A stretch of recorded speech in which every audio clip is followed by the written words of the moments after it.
Hey folks, before anything else, smash that like button and subscribe, because what you're about to see is next level furnace madness.so. Here's the deal. This dude's got a chunk of glass that's hotter than 1,000 freaking degrees. Yeah, that's right.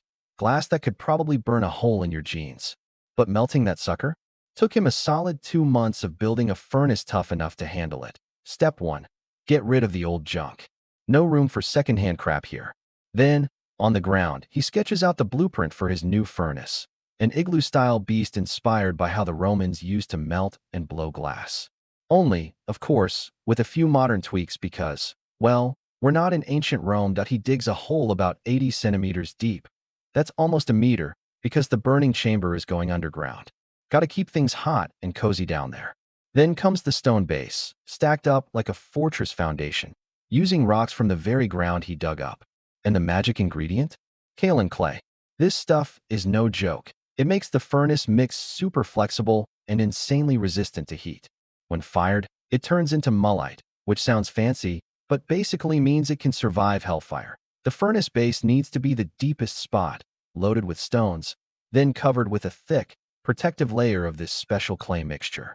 The walls get built slow and steady, layer by layer. No rush here. The part near the furnace window? Extra dense and strong, because that's where the crucible sits, and nobody wants molten glass pouring everywhere. That would be a disaster, trust me. After a full week of drying, the base is as solid as your grandma's fruitcake. But wait, before adding the next layers, he moistens the surface just a bit. Gotta make sure everything sticks together nicely. This time, no stones. He mixes in sand to help the clay resist cracking from the heat and drying process. The walls keep going up, slowly but surely. Now comes the fun part. Placing the crucible inside and sealing it with a clay lid. Time to fire this bad boy up. He loads the furnace with firewood and lets it burn for a full day. All that heat dries out the moisture and turns most of the clay into ceramic. The next morning, with the furnace still blazing, he breaks some glass into chunks and tosses them into a container. Then, he adds baking soda and boric acid to help it melt faster.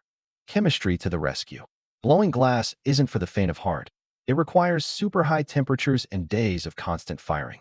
And dude, you need a ridiculous amount of firewood to keep this beast going. At first, the air vents are wide open to feed the flames. But as the wood turns to charcoal, he starts closing those vents to keep the heat just right at the end. He switches from firewood to charcoal to get that perfect molten glass. Hours later, the glass is beautifully melted, but totally covered in charcoal dust. And yep, he accidentally dropped some on the floor. Classic move.